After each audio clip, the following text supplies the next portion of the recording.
Alhamdulillahilladzi qaddara fahada khalaqaz zawjaini dzakara wal unsa min nutfatin idza tumna. Asyhadu an la ilaha illallah wa asyhadu anna Muhammadan abduhu wa rasuluh. Pemirsa Persis TV yang saya hormati, alhamdulillah kita bisa bersua kembali masih dalam suasana Ramadan. Untuk itu pada kesempatan kali ini mewakili dari kaum wanita, barangkali saya ingin menyampaikan bagaimana fikih saum bagi wanita. Secara umum di dalam Quran surat Al-Baqarah ayat 183 bahwa Allah menyampaikan, ya a'udzubillahi minasyaitonirrajim, ya ayyuhalladzina amanu kutiba alaikumusiyam kama kutiba alal ladzina min qablikum la'allakum tattaqun. Hai orang-orang yang beriman, hendaklah diwajibkan kepada kalian untuk melaksanakan saum sebagaimana telah diwajibkan kepada orang-orang sebelum kalian agar kalian bertakwa. Ayat ini menunjukkan perintah atau kewajiban yang bersifat umum, yaitu ditujukan kepada seluruh orang-orang yang beriman, baik itu laki-laki maupun perempuan. Namun demikian, untuk ibadah saum ini ternyata ada hal-hal yang bersifat khusus yang harus diketahui dan dilaksanakan oleh kaum wanita. Oleh karena itu ada pembahasan khusus mengenai fikih saum bagi wanita. Fikih adalah hukum-hukum yang berbentuk amaliyah untuk diamalkan oleh setiap mukallaf. Mukallaf yaitu orang-orang yang dibebani atau diberikan tanggung jawab untuk melaksanakan ajaran syariat Islam. Mukallaf ini memiliki ciri, diantaranya balik, kemudian berakal dan sadar, serta sudah mendapatkan atau sudah masuk Islam. Ya. Wanita yang diwajibkan untuk melaksanakan ibadah saum tentu saja tidak lepas dari wanita yang sudah mukallaf. Oleh karena itu, siapa wanita yang diwajibkan untuk melaksanakan ibadah saum? Satu, dia muslimah syaratnya. Kemudian yang kedua, dia sudah balik. Yang ketiga, berakal dan dia sudah sadar atau dalam keadaan sadar. Itu diantaranya syarat seorang perempuan untuk melaksanakan ibadah saum atau yang termasuk kategori mukallaf.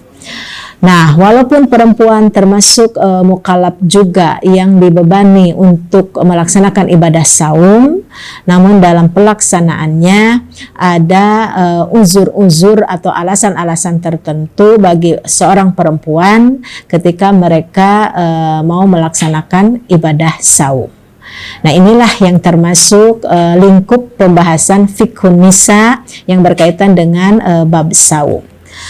Nah, walaupun mereka diperbolehkan untuk tidak melaksanakan ibadah saum atau bahkan diharamkan melaksanakan ibadah saum karena uzur-uzur yang tadi, namun tetap bagi kaum wanita ada penggantinya, yaitu dia harus mengqodoknya di luar bulan Ramadan atau di kemudian hari, atau dia harus membayar fidyah. Jadi secara garis besar para ulama fikih membagi orang-orang yang tidak atau yang diperbolehkan untuk tidak melaksanakan ibadah saum itu ada dua kelompok. Pertama, kelompok orang yang harus menggantinya dengan qodho. Yang kedua adalah kelompok orang yang harus menggantinya dengan fidyah. Qodho artinya mengganti saum Ramadan di luar bulan Ramadan sesuai jumlah yang hari yang dia tidak melaksanakan saum tersebut. Sementara pengertian fidyah adalah memberi makan orang miskin sebanyak hari dia tidak melaksanakan ibadah saum tersebut.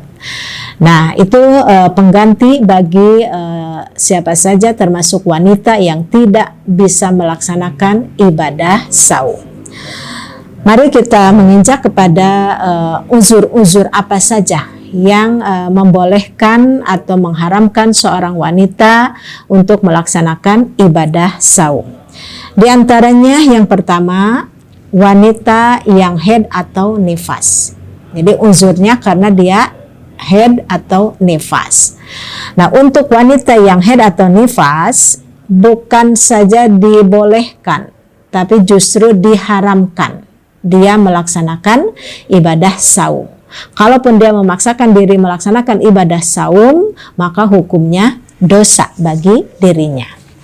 Hal ini sebagaimana dinyatakan dalam hadis riwayat Bukhari Muslim, an Aisyah radhiyallahu anha qalat, kunna nu'maru biqada'is shaumi wala nu'maru biqada'is shalah. Rawahul Bukhari wa Muslim. Dari Aisyah, mudah-mudahan Allah meridai kepadanya, ia berkata, kami diperintahkan mengqadha saum dan tidak diperintahkan mengqadha salat. Asbabul wurud dari hadis ini yaitu suatu hari ada seorang perempuan yang bertanya kepada Siti Aisyah, bagaimana wanita harus mengqadha saum sementara sholat tidak diqadha atau tidak mengqadha sholat. Maka jawab Siti Aisyah, ini adalah termasuk masalah tauqifiyah. Tauqifiyah artinya ketetapan wahyu yang harus dilaksanakan atau kita harus tunduk kepada nas dalil tersebut. Jadi tidak ada alasan untuk bertanya-tanya, yang penting laksanakan saja karena demikian menurut nas dalilnya. Jadi bersifat tauqifiyah. Kemudian Imam Ibnu Taimiyah menjelaskan, memberikan penjelasan hikmah ya, kenapa wanita yang haid atau nifas diharamkan melaksanakan ibadah saum. Menurut beliau, ternyata kondisi seorang wanita manakala dia sedang mengalami menstruasi atau masa haid dan masa nifas itu banyak keluaran darah. Sementara darah itu sebagai kekuatan tubuh bagi wanita tersebut. Otomatis apabila banyak keluaran darah itu akan berpengaruh kepada kondisi tubuhnya sehingga semakin melemah, semakin turun. Nah, oleh karena itu jika dipaksakan wanita yang sedang haid atau nifas untuk melaksanakan ibadah saum itu dalam kondisi yang tidak stabil ya, kondisi tubuhnya sedang tidak stabil, maka akan memberatkan bagi dirinya. Oleh karena itu, menurut Ibnu Taimiyah, dianjurkan kepada kaum wanita untuk melaksanakan ibadah saum di luar masa-masa haid. Kenapa? Karena di luar masa haid, kondisi tubuh seorang wanita sedang dalam kondisi seimbang atau dalam kondisi fit sehingga dia memungkinkan untuk bisa melaksanakan ibadah saum. Itu barangkali hikmah kenapa kaum wanita yang sedang haid atau nifas dilarang atau diharamkan untuk melaksanakan ibadah saum menurut pendapat Ibnu Taimiyah. Kemudian berkaitan dengan wanita yang haid ini, ketika di masa saum atau sedang melaksanakan ibadah saum, apabila tiba-tiba seorang wanita mendapatkan haid di siang hari, di pagi hari, di siang hari atau di sore hari menjelang azan maghrib atau menjelang terbenamnya matahari, maka secara otomatis dia harus membatalkan saumnya, yaitu dengan berbuka. Jangan punya anggapan lebar ya, tinggal beberapa menit lagi azan maghrib. Kenapa? Kalau dia bersikeras melanjutkan saumnya sampai azan maghrib, maka berdosa hukumnya. Kenapa? Karena sudah keluar darah haid. Ya, jadi otomatis dia harus segera menghentikan saumnya dengan cara berbuka. Tapi sebaliknya, apabila seorang wanita yang sedang dalam kondisi haid atau nifas, kemudian tiba-tiba berhenti darah haid atau nifasnya, sementara waktu sudah tinggal beberapa menit lagi menjelang azan subuh, maka konsekuensinya wanita tersebut harus melaksanakan saum pada hari itu walaupun bersucinya dari haid atau nifasnya dilakukan setelah azan subuh. Nah, ini ranah fikih yang harus difahami oleh kaum wanita sehingga dia bisa berihtiyat, berhati-hati, tidak menganggap sepele ya masalah haid ini, karena bisa menentukan sah atau tidaknya ibadah saum wanita tersebut. Kemudian selanjutnya, uzur yang kedua yang membolehkan seorang wanita tidak melaksanakan ibadah saum, yaitu bagi wanita-wanita yang sedang hamil atau sedang menyusui. Wanita yang sedang hamil atau menyusui pada dasarnya memiliki kewajiban untuk melaksanakan ibadah saum yang sama dengan wanita-wanita yang lain. Ya, dia wajib melaksanakan ibadah saum Ramadan apabila dia mampu untuk melaksanakannya. Kecuali kalau dia tidak mampu, maka sebagian ulama menyatakan bagi wanita yang sedang hamil atau menyusui, dia tidak melaksanakan ibadah saum dengan alasan fisiknya yang tidak kuat atau fisik pribadinya yang tidak kuat, maka itu dikategorikan sebagai orang yang sakit dan berlaku bagi dirinya untuk mengqadha saumnya, bukan membayar fidyah. Ini berkaitan dengan Quran surat Al-Baqarah ayat 184, faman kana minkum maridan aw ala safarin fa'iddatum min ayyamin ukhar. Jadi wanita yang haid atau nifas, wanita yang haid terutama, kalau dia tidak mampu melaksanakan ibadah saum karena berhubungan dengan kondisi pribadinya, bukan kondisi bayinya, maka wanita yang hamil, ya, wanita yang hamil atau menyusui, kemudian dia tidak melaksanakan saum karena berkaitan dengan kondisi pribadinya yang merasa tidak mampu, menurut sebagian ulama maka berlaku bagi dirinya untuk mengqadha saumnya, bukan membayar fidyah. Namun dalam ayat selanjutnya Allah menegaskan wa 'alal ladzina yutiqunahu fidyatun ta'amu miskin faman tatawwa'a khairan fahuwa khairul lahu wa antasumu khairul lakum in kuntum ta'lamun. Dan wajib bagi orang-orang yang berat menjalankannya jika mereka tidak saum, maka membayar fidyah, yaitu memberi makan seorang miskin. Barang siapa yang dengan kerelaan mengerjakan kebajikan, maka itulah yang lebih baik bagi dirinya. Dan saum lebih baik bagimu jika kamu mengetahui.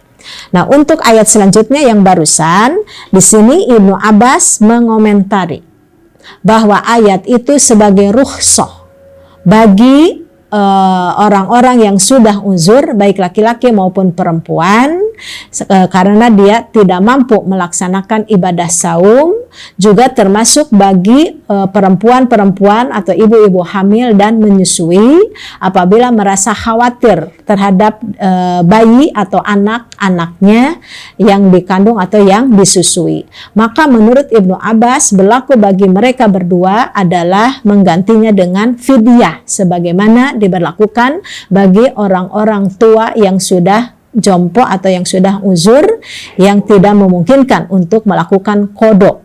Dari Anas bin Malik Al-Ka'bi bahwasannya Rasulullah Shallallahu Alaihi Wasallam bersabda, sesungguhnya Allah Azza wa Jalla menunda kewajiban saum kepada yang bepergian dan separuh sholat, dan menunda kewajiban saum kepada yang hamil dan menyusui. Hadis riwayat Imam yang 5. Hadis ini menegaskan bahwa ada rukhsah atau keringanan dari Rasulullah bagi ibu-ibu yang hamil dan menyusui untuk menunda saumnya.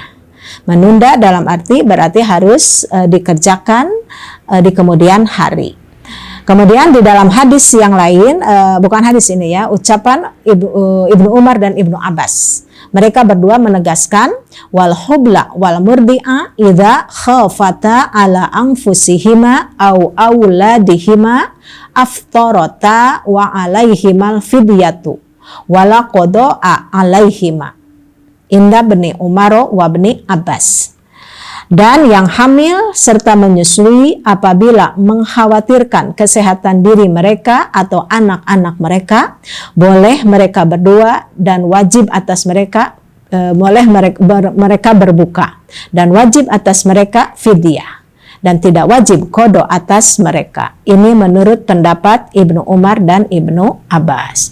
Jadi apabila digabungkan hadis tadi dari Rasulullah bahwa perempuan yang hamil dan menyusui itu ditangguhkan ibadah saumnya, kata Ibnu Abbas dan Ibnu Umar, ditangguhkan saumnya tapi harus diganti dengan fidyah, memberi makan fakir miskin.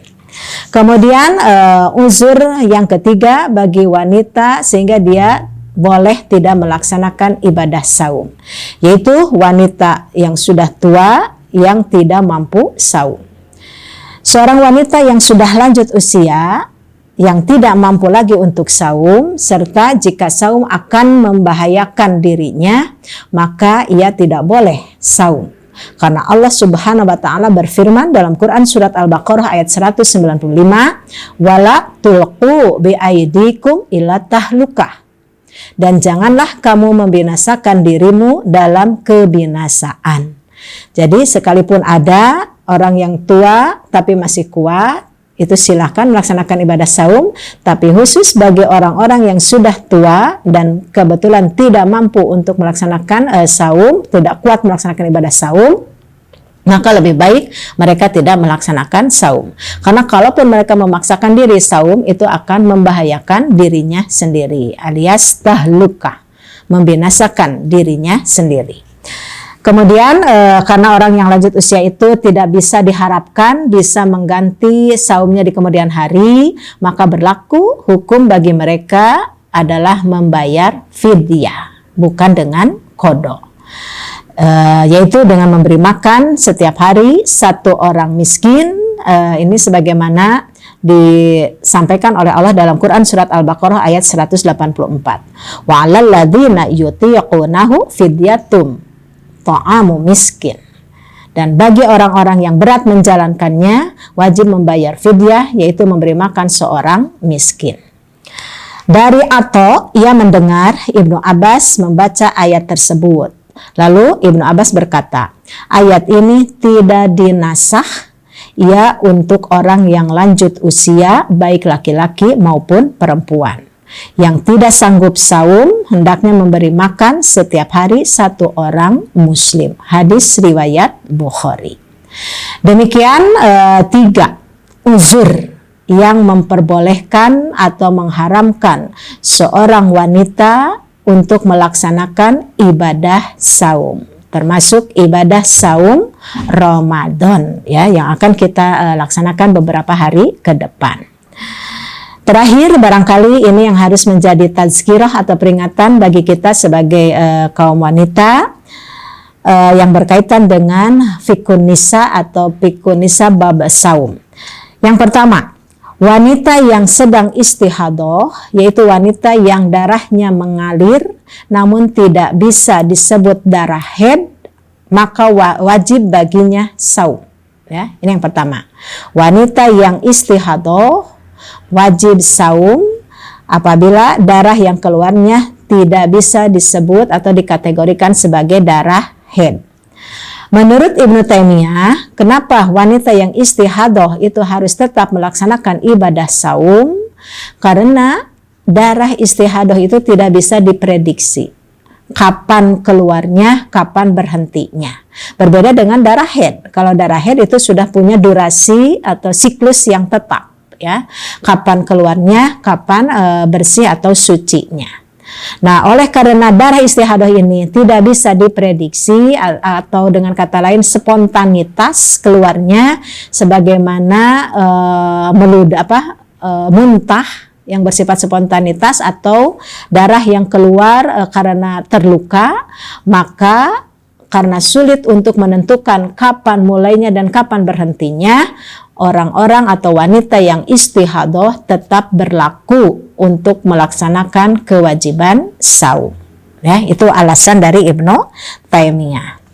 Kemudian peringatan yang kedua, bagi wanita yang haid, ya, wanita yang sakit atau wanita yang sedang safar, manakala tidak saum, wajib bagi mereka mengqadha saumnya di hari-hari yang mereka tidak melaksanakan saumnya itu pada hari yang lain, ya. Kemudian yang menjadi perhatian kita adalah masalah mengkodoknya, ya. Masalah mengkodok saum khusus bagi wanita yang haid, sakit atau musafir, karena kewajiban pengganti saumnya yaitu dengan kodok, maka ketika mau melaksanakan kodok itu diharapkan jangan diulur-ulur, ya. Jangan diulur-ulur sampai berjumpa kembali Ramadan yang akan datang. Ada sebagian ulama yang menyatakan apabila seorang wanita mengulur-ngulur saum kodoknya sehingga nyebrang, ya, mentas ke Ramadan berikutnya, maka bagi dirinya tidak hanya kewajiban kodok tapi juga berkewajiban untuk mengeluarkan fidyah. Tapi itu alasan sebagian ulama fikih. Nah, bagi kita tentu saja sebagai ihtiyat, maka lebih baik ketika kita akan mengkodok saum, maka dahulukanlah ibadah kodok tersebut sebelum kita melaksanakan saum-saum sunat yang lainnya. Karena sangat ironis apabila kita melaksanakan saum sunat, tetapi saum yang kodok yang wajib pun belum dilaksanakan. Kecuali barangkali untuk saum Syawal, ya, nyawalan, karena ibadah bulan Syawal itu sangat terbatas, ya. Sementara Ramadan atau kodok Ramadan itu tidak dibatasi waktunya, yang penting di luar bulan Ramadan. Nah, hanya alangkah baiknya apabila kita menyegerakan saum kodok sebelum melaksanakan saum-saum sunat yang lainnya. Kemudian yang ketiga, bagi wanita yang melahirkan di bulan Ramadan, dia tidak boleh saum dan harus dibayar dengan kodok, bukan fidyah. Kenapa? Karena dia mengalami nifas. Jadi hukum wanita yang nifas itu sama dengan wanita yang haid. Tidak berlaku fidyah bagi dirinya, tapi harus mengganti saumnya dengan kodok, ya. Kenapa nifas disamakan dengan haid? Karena nifas ini sudah tentu, sudah bisa diukur kapan mulainya dan kapan berhentinya. Sama persis dengan haid, kapan mulainya, kapan berhentinya. Tapi berbeda dengan istihadah. Nah, maka hukumnya sama bagi wanita yang nifas. Dia tidak boleh melaksanakan ibadah saum Ramadan, tapi harus menggantinya dengan kodok. Terakhir, bagi wanita tidak boleh saum sunat jika suaminya sedang berada di rumah kecuali seizinnya. Ini sebagaimana dinyatakan dalam hadis riwayat Bukhari Muslim, an Abi Hurairah radhiyallahu anhu qala anna Nabiyya sallallahu alaihi wasallam qala la yahilu limra'atin antasuma wa zawjuha syahidun illa biizni. Wa fi ba'di riwayati inda Ahmada wa Abi Dawuda illa Ramadhana, rawahul Bukhari wa Muslim. Dari Abu Hurairah, mudah-mudahan Allah meridhai kepadanya, bahwa Nabi Shallallahu alaihi wasallam bersabda, tidak halal seorang wanita saum sedangkan suaminya berada di rumah kecuali seizinnya. Pada sebagian riwayat dari Ahmad dan Abu Dawud ada tambahan kecuali Ramadan atau kecuali saum Ramadan. Nah, ini sebagai rambu-rambu peringatan atau tazkirah bagi kita kaum wanita. Jadi tidak boleh melaksanakan saum sunat manakala suami sedang ada di rumah, kecuali kalau suami kita mengizinkannya, ya. Kecuali kalau suami ada di rumah sedangkan kita sedang saum Ramadan. Kalaupun dilarang, kita tidak usah mentaatinya. Nah, adapun jika suaminya tidak ada, atau pertama apabila suaminya mengizinkannya, atau suaminya tidak ada di rumah, atau bahkan yang sudah tidak punya suami, maka tidak ada halangan untuk melaksanakan saum sunat bagi dirinya, ya. Terutama di hari-hari yang sudah ditentukan untuk melaksanakan saum sunat, misalnya saum sunat Senin Kamis, Tasu'a Asyura, hari Arafah, dan lain sebagainya. Itu diantaranya hal-hal yang perlu difahami khususnya oleh kaum wanita yang berkaitan dengan fiqhun nisa bab saum. Ya, sehingga saum kita akan diterima oleh Allah Subhanahu wa taala sebagai saum yang sah atau sebagai ibadah yang mabrur. Dan itu harapan kita semua, karena tidak ada gunanya kita melaksanakan saum apabila tidak berdasarkan ilmu, apalagi saum yang hanya sekedar menahan lapar dan haus saja. Demikian yang dapat saya sampaikan, mudah-mudahan bermanfaat. Kurang lebihnya saya mohon maaf. Aqulu qouli hadza wa astaghfirullah li wa lakum. Wassalamualaikum warahmatullahi wabarakatuh.